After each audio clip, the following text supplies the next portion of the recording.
Olá, estamos aqui na leitura do livro Uma Vida com Propósitos e agora eu vou dar continuidade à leitura no dia 40, Vivendo com Propósitos. Muitos são os planos do coração do homem, mas o que prevalece é o propósito do Senhor. Provérbios 19.21. Pois Davi serviu aos propósitos de Deus em sua geração. Atos 13.36. Viver com propósitos é a única maneira de viver de verdade. Todo o resto é apenas existir. A maioria das pessoas luta com 3 questões básicas da vida. A primeira é a identidade. Quem sou eu? A segunda é a importância. Significo alguma coisa? E a terceira é o impacto. Qual o meu lugar na vida? As respostas às 3 perguntas são encontradas nos 5 propósitos que Deus tem para você. No cenáculo, quando Jesus concluiu seu último dia de ministério junto aos discípulos, ele lavou os pés deles como exemplo e disse: agora que vocês sabem estas coisas, felizes serão se as praticarem.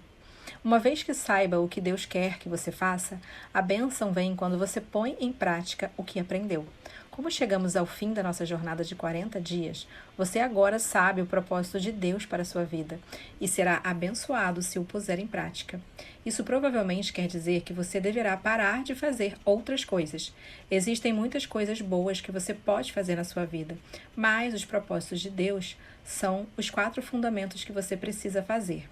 Infelizmente, é fácil se distrair e esquecer o que é mais importante. É fácil se desviar do que realmente importa e lentamente abandonar o curso. Para evitar que isso aconteça, você deve fazer uma declaração dos propósitos de sua vida e examiná-la regularmente. O que é uma declaração dos propósitos para a sua vida? É uma declaração que resume os propósitos de Deus para a sua vida. Você afirma com as suas próprias palavras seu compromisso com os 5 propósitos de Deus para a sua vida. Uma declaração de propósitos não é uma lista de objetivos. Os objetivos são temporários, os propósitos são eternos. A Bíblia diz: mas o que o Senhor planeja dura para sempre. As suas decisões permanecem eternamente. É uma declaração que aponta a direção de sua vida. Colocar seus propósitos no papel irá forçá-lo a pensar especificamente sobre o rumo da sua vida. A Bíblia diz: saiba para onde você está indo e estará em terreno sólido. Uma declaração dos propósitos de sua vida não apenas especifica o que você pretende fazer com o seu tempo, com a sua vida e com seu dinheiro, mas também sugere o que você não irá fazer. Provérbios diz: quem tem juízo procura sabedoria, mas o tolo não sabe o que quer. É uma declaração que define o que é sucesso para você. Ela afirma que você acredita ser importante e não que o mundo acredita ser importante. Ela esclarece os seus valores. Paulo disse: eu quero que compreendam o que realmente importa. É uma declaração que esclarece suas funções. Você terá diferentes funções em diferentes etapas na vida, mas seus propósitos jamais serão alterados. Eles são maiores que qualquer função que você possa ter. É uma declaração que expressa sua forma. Ela reflete a exclusividade que Deus lhe deu. Leve o tempo que for necessário para escrever a sua declaração de propósitos. Não tente completá-la de uma só vez, e não adianta tentar atingir a perfeição em seu primeiro rascunho. Apenas anote seus pensamentos conforme lhe ocorrerem. É sempre mais fácil editar do que criar. A seguir, apresento 5 questões que devem ser levadas em conta na preparação da sua declaração. As 5 grandes questões da vida. O que será o centro da minha vida? Essa é a questão da adoração. Para quem você irá viver? Em torno de que você construirá a sua vida? Você pode basear a sua vida em torno da sua carreira, da sua família, de um esporte, de um passatempo, de dinheiro, diversão ou em torno de muitas outras atividades. Todas estas coisas são boas, mas não fazem parte do centro de sua vida.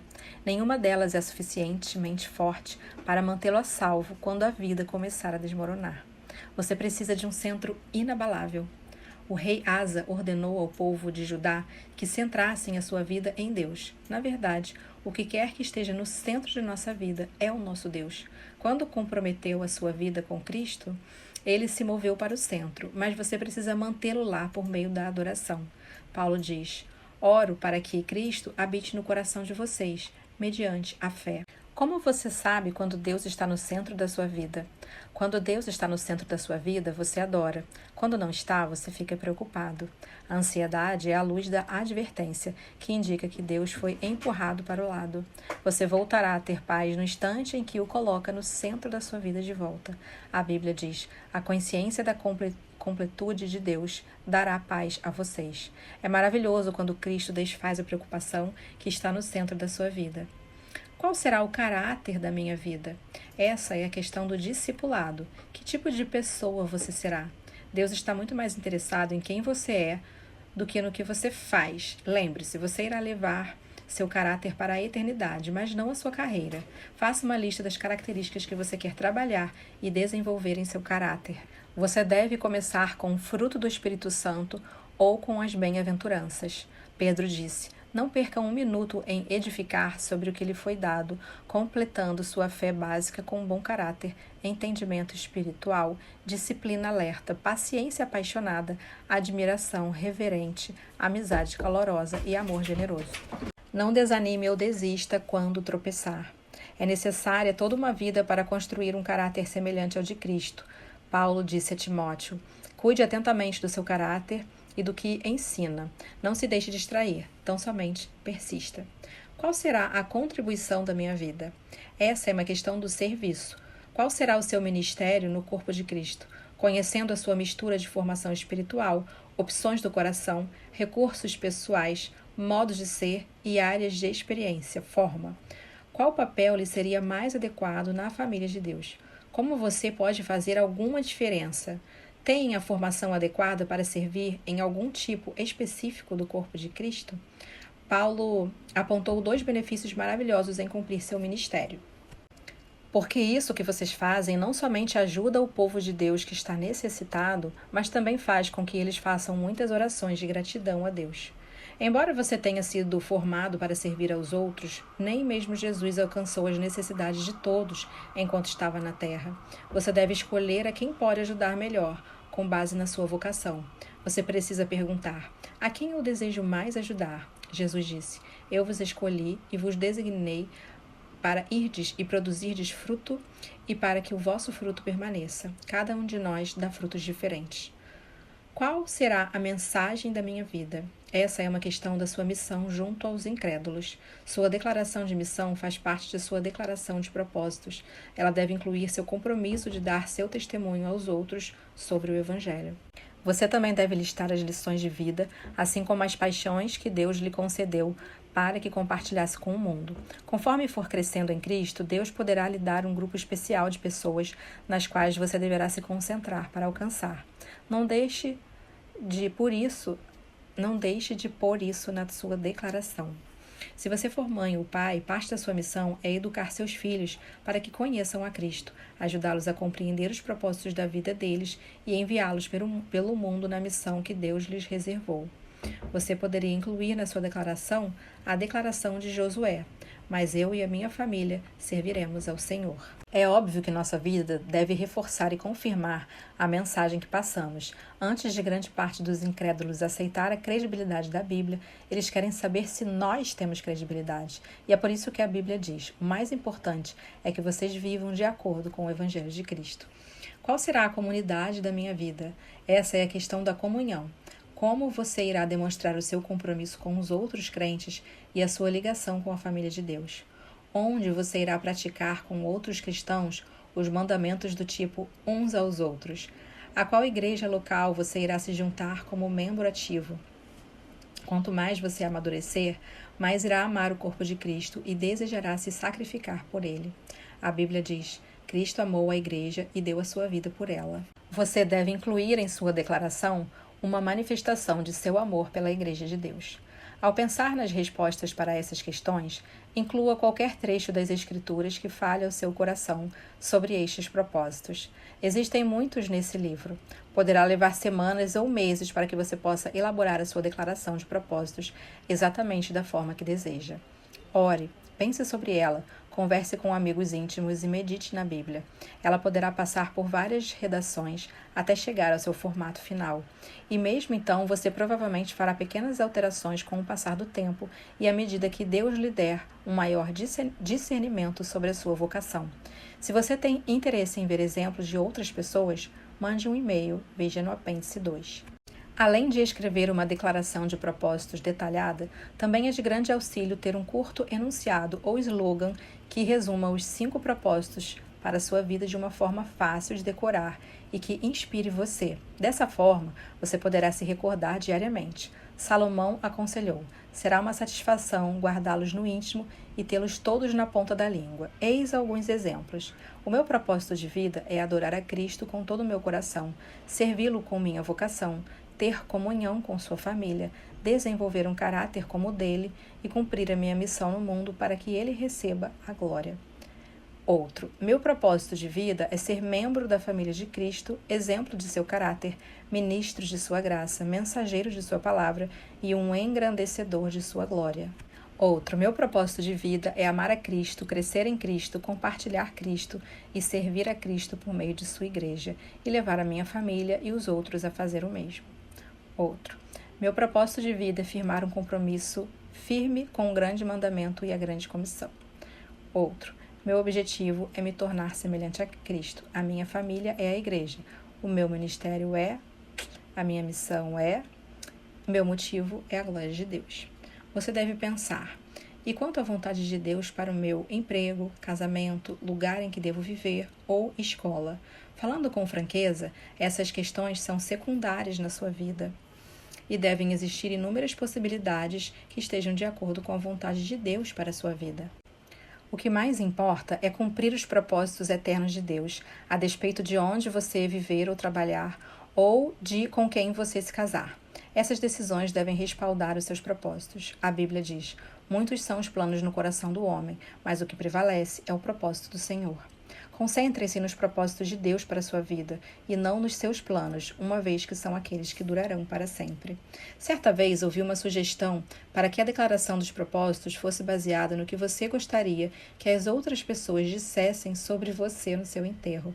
Imagine o elogio perfeito e então construa a declaração a partir dele. Francamente, é uma péssima ideia. No final de sua vida, não terá nenhuma importância o que as pessoas disserem a seu respeito. Só importará o que Deus disser a seu respeito. A Bíblia diz: nosso propósito é agradar a Deus e não as pessoas. Algum dia, Deus irá analisar nossas respostas a estas questões da vida. Você pôs Jesus no centro da sua vida? Você desenvolveu o seu caráter? Você dedicou a sua vida a servir aos outros? Você comunicou a mensagem de Deus e cumpriu a missão que Ele lhe deu? Você amou e participou em sua família na igreja? Essas são as únicas questões que irão contar. Como disse Paulo, nosso objetivo é estar à altura do plano de Deus para nós. Deus quer usar você. Há cerca de 30 anos, reparei em uma pequena frase em Atos 13,36, que iria alterar para sempre a direção da minha vida. Eram somente 10 palavras, mas pareciam uma marca de ferro em brasa. Palavras que marcariam a minha vida para sempre, pois Davi serviu aos propósitos de Deus em sua geração. Só então compreendi porque Deus chamou Davi de homem segundo o meu coração. Davi dedicou a vida a cumprir os propósitos de Deus na terra. Não existe maior epitáfio que esta declaração. Imagine isso esculpido na sua lápide, que você serviu aos propósitos de Deus na sua geração. Oro para que as pessoas possam dizer isso sobre mim quando eu morrer. Também oro para que as pessoas possam dizer isso de você. Foi por isso que escrevi este livro para você. Essa frase é a descrição definitiva de uma vida bem vivida. Você faz o que é eterno e atemporal, os propósitos de Deus, a maneira contemporânea e atual, na sua geração. Uma vida com propósitos trata exatamente disso. Nem as gerações passadas, nem as futuras podem servir a Deus nesta geração. Somente nós podemos. Tal qual Esther, Deus o criou para um momento como este. Deus ainda procura pessoas que possam ser usadas. A Bíblia diz: os olhos do Senhor procuram por toda a terra a fim de fortalecer aqueles cujos corações estejam completamente comprometidos com Ele. Você seria uma pessoa que Deus pode usar para seus propósitos? Você serviria aos propósitos de Deus na sua geração? Paulo teve uma vida dirigida por propósitos. Ele disse: corro direto para o alvo, com um propósito a cada passo. Seu único motivo para viver era cumprir os propósitos que Deus tinha para ele. Ele disse: porque para mim o viver é Cristo e o morrer é lucro. Paulo não tinha medo de viver e nem de morrer. De qualquer maneira, ele iria cumprir os propósitos de Deus. Ele não podia perder. Algum dia a história será encerrada, mas a eternidade seguirá para sempre. William Carey disse: o futuro é tão brilhante quanto as promessas de Deus. Quando parecer difícil cumprir seus propósitos, não ceda ao desânimo. Lembre-se de sua recompensa, a qual durará para sempre. A Bíblia diz: pois os nossos sofrimentos leves e momentâneos estão produzindo para nós uma glória eterna que pesa mais do que todos eles. Imagine como será naquele dia, quando todos apresentarmos a nossa vida perante o trono de Deus, louvando a Cristo com profunda gratidão. Juntos nós diremos: Tu, Senhor Deus nosso, és digno de receber a glória, a honra e o poder, porque crias de todas as coisas e por tua vontade elas existem e foram criadas. Nós o louvaremos por seus planos e viveremos para seus propósitos eternamente. E agora vamos para as reflexões do último dia, que é o 40º dia, pensando sobre o meu propósito. Um tema para reflexão. Viver com propósitos é a única maneira de viver de verdade. Um versículo para memorizar. Pois Davi serviu aos propósitos de Deus em sua geração. Atos 13,36. Uma pergunta para meditar. Quando irei parar para escrever as minhas respostas às 5 grandes questões da vida? Quando colocarei meu propósito no papel? Por hoje é isso, concluímos os 40 dias e amanhã eu vou dar continuidade ao apêndice 1.